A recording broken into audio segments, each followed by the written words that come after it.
연방 하원이 새로운 하원 의장에 친트럼프계 인사인 공화당 마이크 존슨 의원을 선출했습니다. 연방 하원 감독위원회가 오는 12월 6일 본회의에서 매년 11월 22일을 김치의 날로 기념하는 결의안을 채택할 예정입니다. 한국의 유명 연예인들이 잇따라 마약 투약 혐의로 입건된 가운데 한국으로 유입되는 마약의 상당수가 미국에서 밀반입되는 것으로 나타났습니다. 최근 연이은 사고로 논란을 빚고 있는 자율주행 차량과 로보택시에 각 지역 당국이 제동을 걸기 시작했습니다. 높은 자동차 가격과 치솟는 이자율로 인해 자동차 융자 연체율이 30년 만에 최고치를 기록했습니다.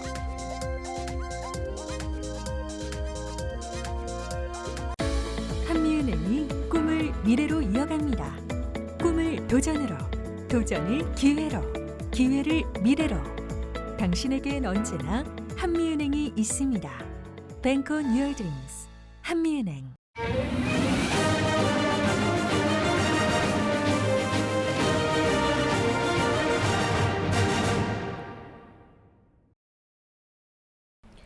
시청자 여러분 안녕하십니까? KBS 아메리카 뉴스입니다. 역사상 초유의 연방 하원 의장 추출 후 3주 넘게 파행이 이어지던 의회가 새 하원 의장 선출에 성공하면서 정상적 입법 활동을 재개하게 됐습니다. 김양순 기자가 보도합니다. 미국 하원을 이끌어갈 새 하원 의장으로 공화당 소속 마이크 존슨 의원이 선출됐습니다. Mike Johnson of the state of Louisiana, having received a majority of the votes cast, is duly elected Speaker of the House.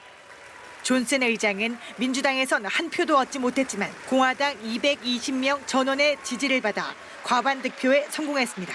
이로써 메카시 해임 사태 이후 3주 넘게 파행을 빚어온 미 하원은 마침내 정상적인 입법 활동을 재개할 수 있게 됐습니다.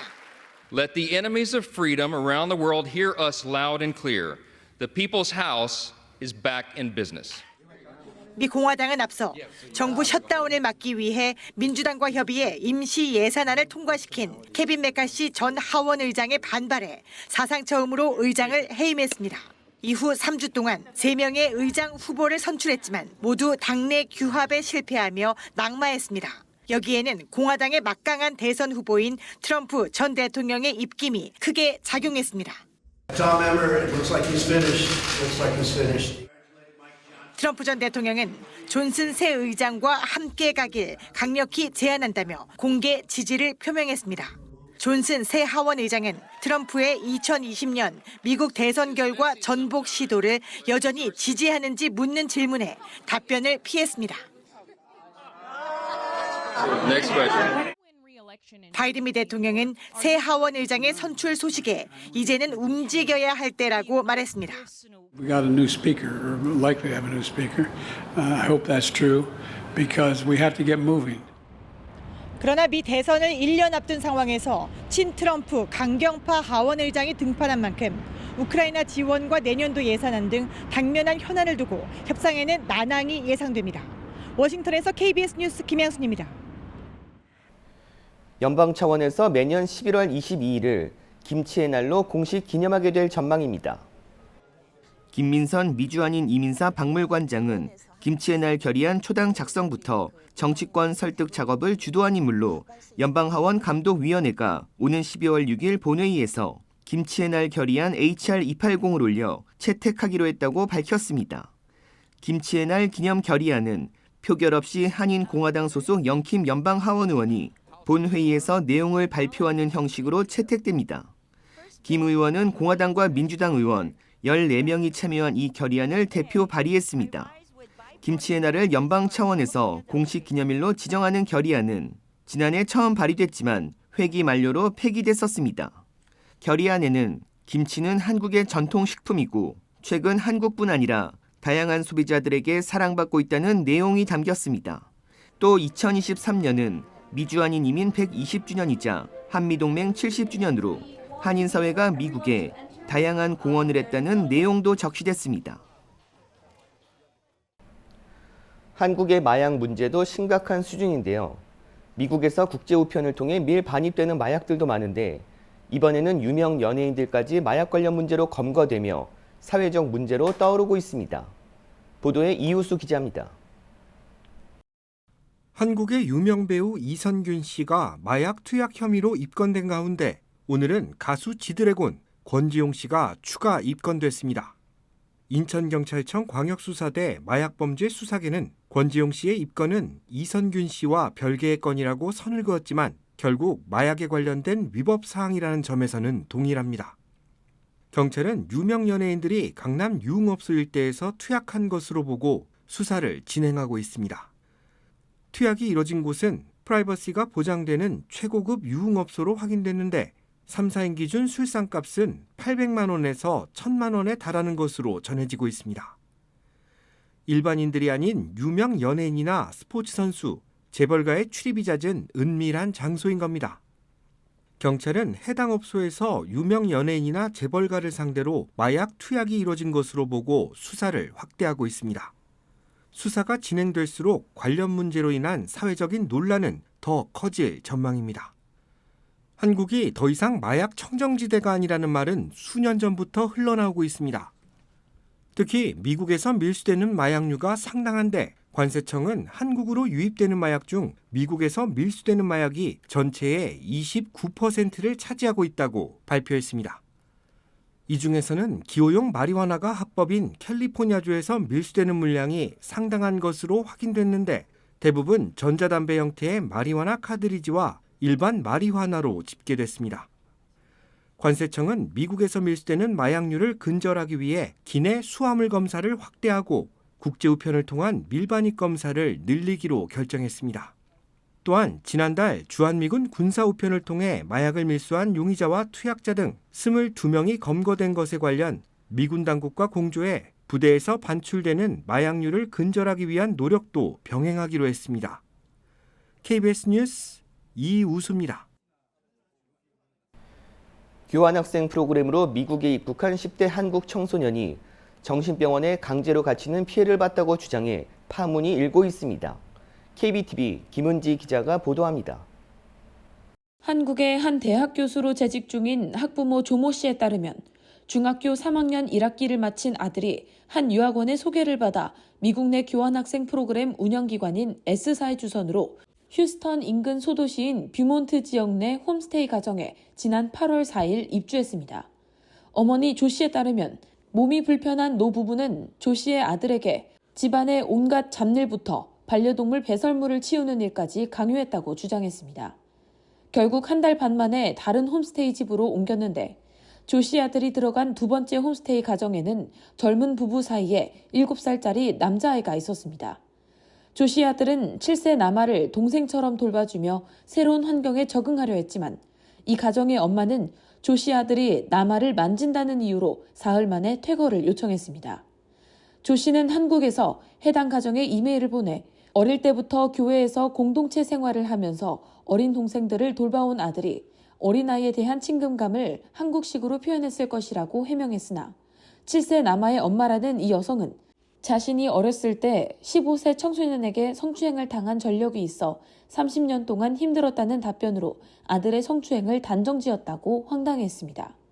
결국 홈스테이 프로그램 관리자의 집에 임시로 머물게 된 조 씨의 아들은 이번엔 3주가 넘도록 학교를 가지 못해 극도의 스트레스와 우울감을 겪었고 지역 관리자는 그에게 사람들과 교류할 것을 집요하게 강요했습니다. 그러다 조 씨의 아들이 혼자 있게 해달라, 짜증나 죽겠다라고 말한 것을 문제 삼아 경찰에 이 학생의 자살 충동이 의심된다고 신고했습니다. 그러다 지난 15일 경찰 5명이 출동해 조 씨의 아들에게 수갑을 채우고 응급실을 거쳐 다음 날 조 씨의 아들을 정신병원에 강제 입원시킨 것입니다. 결국 지난 19일 서둘러 미국에 온 어머니 조 씨가 병원에 가서야 아들을 데리고 나올 수 있었고 담당 의사로부터 아들은 자살을 생각하는 것 같지 않다, 정상이다라는 소견을 들었다고 전했습니다. 멀쩡한 아들이 정신병원에 강제 입원됐다는 소식에 놀라 부랴부랴 텍사스로 향하는 조 씨에게 단체 측은 이 문제에 대해 책임을 묻지 않을 것이며 환불을 요구하지 않을 것이라는 내용의 문서에 서명하도록 강요하기도 한 것으로 전해졌습니다. KBTV 뉴스 김은지입니다. 미래 교통수단으로 각광받아온 자율주행 차량과 로보택시에 지역 당국이 연이어 규제의 칼을 꺼내들고 있습니다. 윤범수 기자가 보도합니다. 전 세계 최초로 운전자가 없는 로보택시 운행을 시작한 샌프란시스코. 지난해 6월 GM의 자율주행회사 크루즈에 이어 11월 구글의 모회사 알파벳이 운영하는 웨이모가 운행 허가를 받고 영업에 나섰습니다. 지난 8월부터는 교통량이 적은 심야 시간대 운행에서 24시간 운행으로 확대되며 본격적인 자율주행차 시대가 열리는 듯했습니다. 그 이후 각종 크고 작은 사고가 계속해서 일어났습니다. 교차로에서 긴급 출동한 소방차를 보지 못하고 충돌하는가 하면 로보택시 10대가 한 거리에서 15분 동안 멈춰서 교통정체를 일으키기도 했습니다. 급기야 이달 초에는 한 여성이 로보택시에 깔려 중상을 입는 사고까지 발생했습니다. 문제가 커지자 결국 캘리포니아 차량국 DMV는 어제 크루즈의 로보택시 운행을 전면 중단시켰습니다.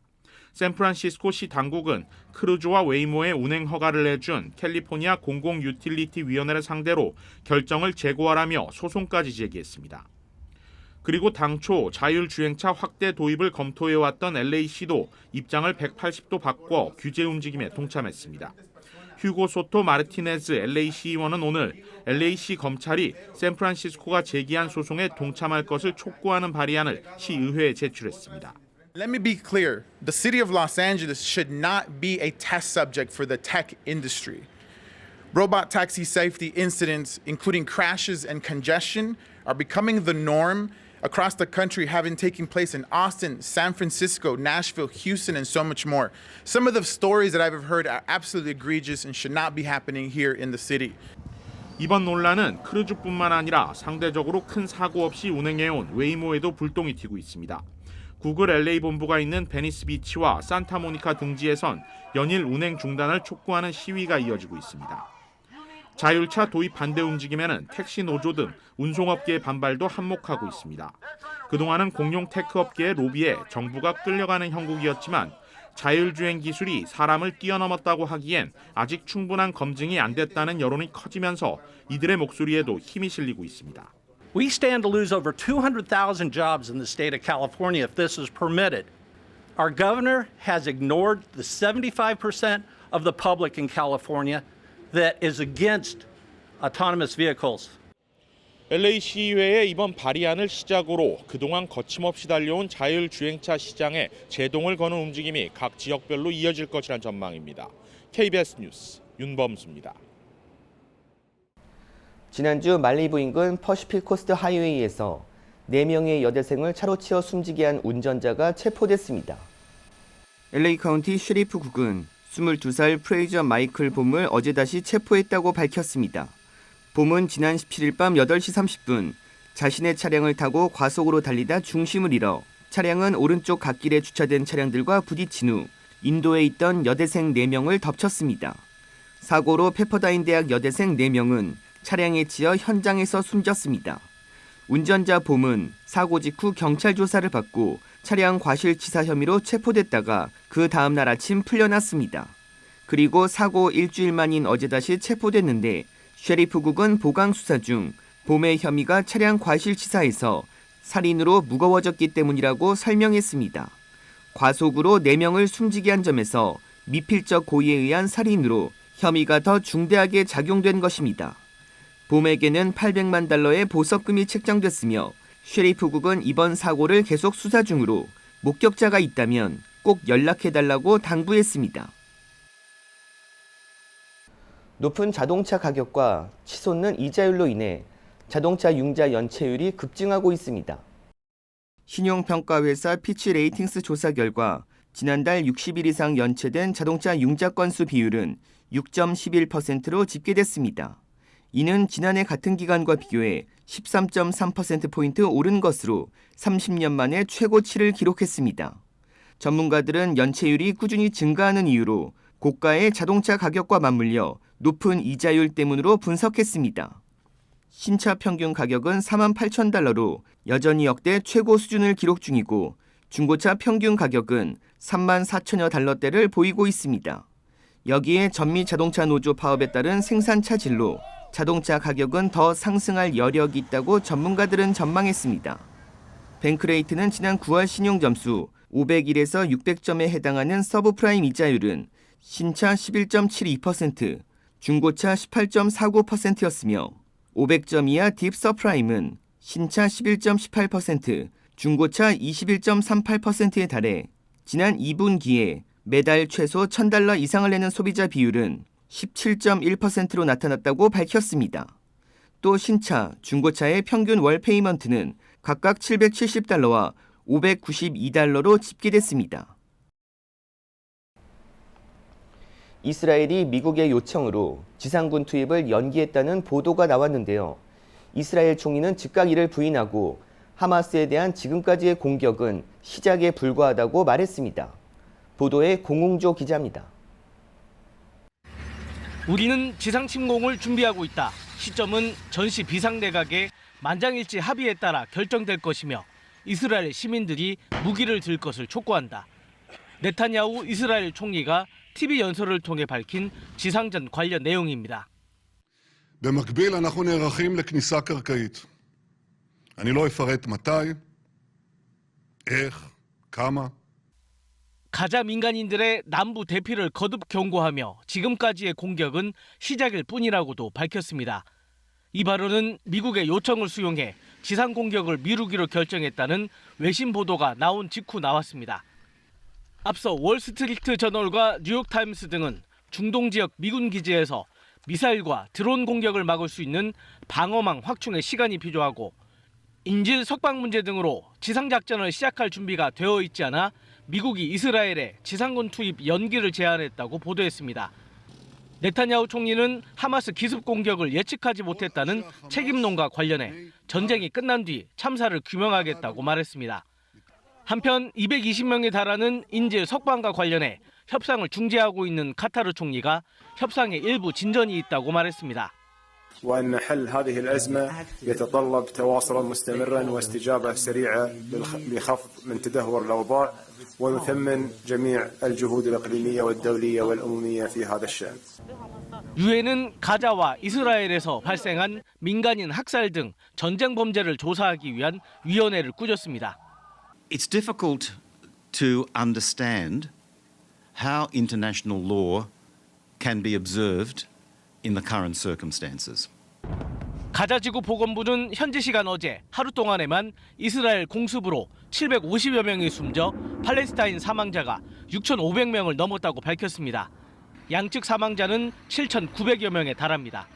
한편 유엔 안보리에선 가자지구로의 구호 물품 반입을 위해 교전을 잠시 중단하자는 미국의 결의안과 휴전을 촉구하는 러시아의 결의안이 모두 부결됐습니다.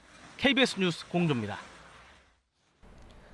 다음 주 할로윈을 앞두고 뉴저지 내 학교들의 할로윈 행사 취소가 늘어나고 있습니다.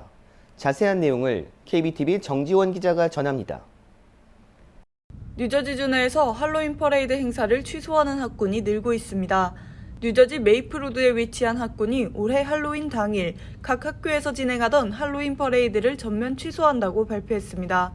로널드 테일러 사우스 오렌지 메이플우드 학군 교육감은 성명을 통해 최근 각 학교의 교장들을 상대로 진행한 설문조사 결과 할로윈 코스튬을 입고 기념하는 퍼레이드 행사는 학교 내에서 진행하는 것이 아니라 방과 후 자신의 선택에 따라 진행토록 하는 것이 맞다는 응답이 우세했다고 설명했습니다.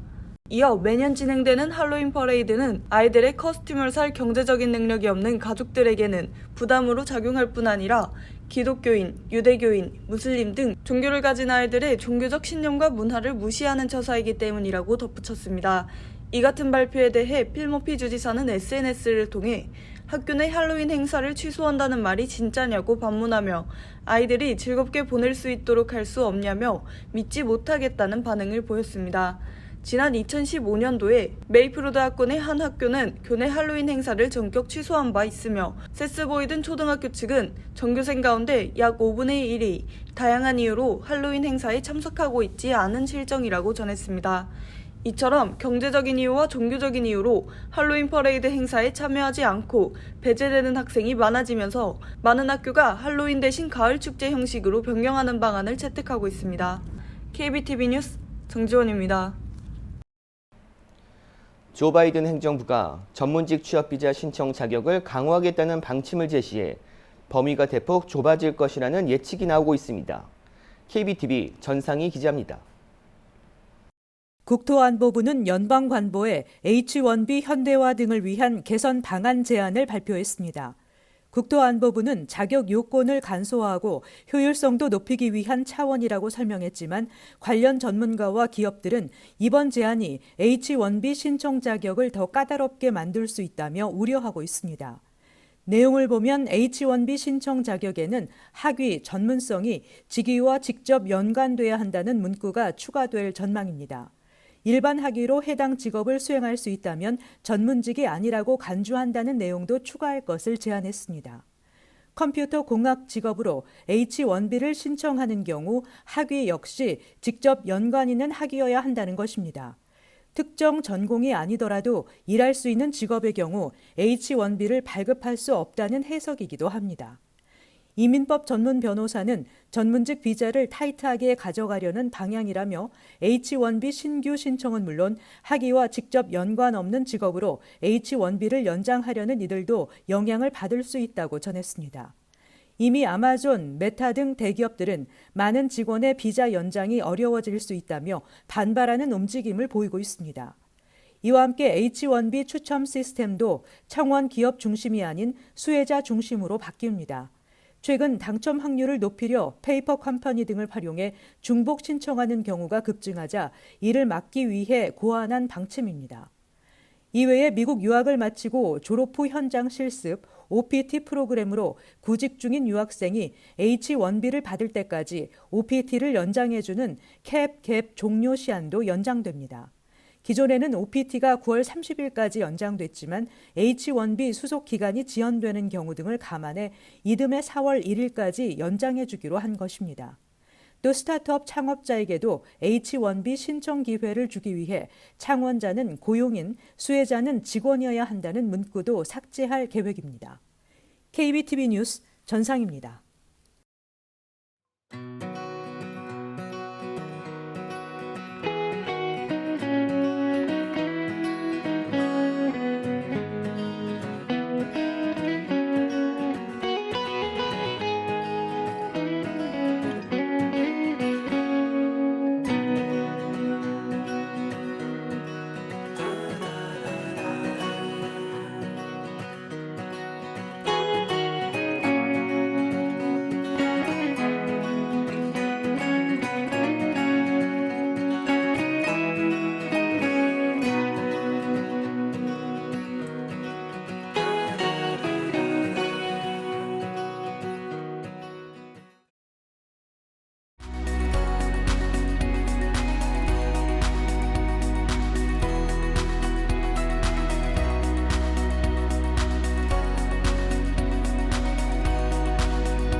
미래로 이어갑니다.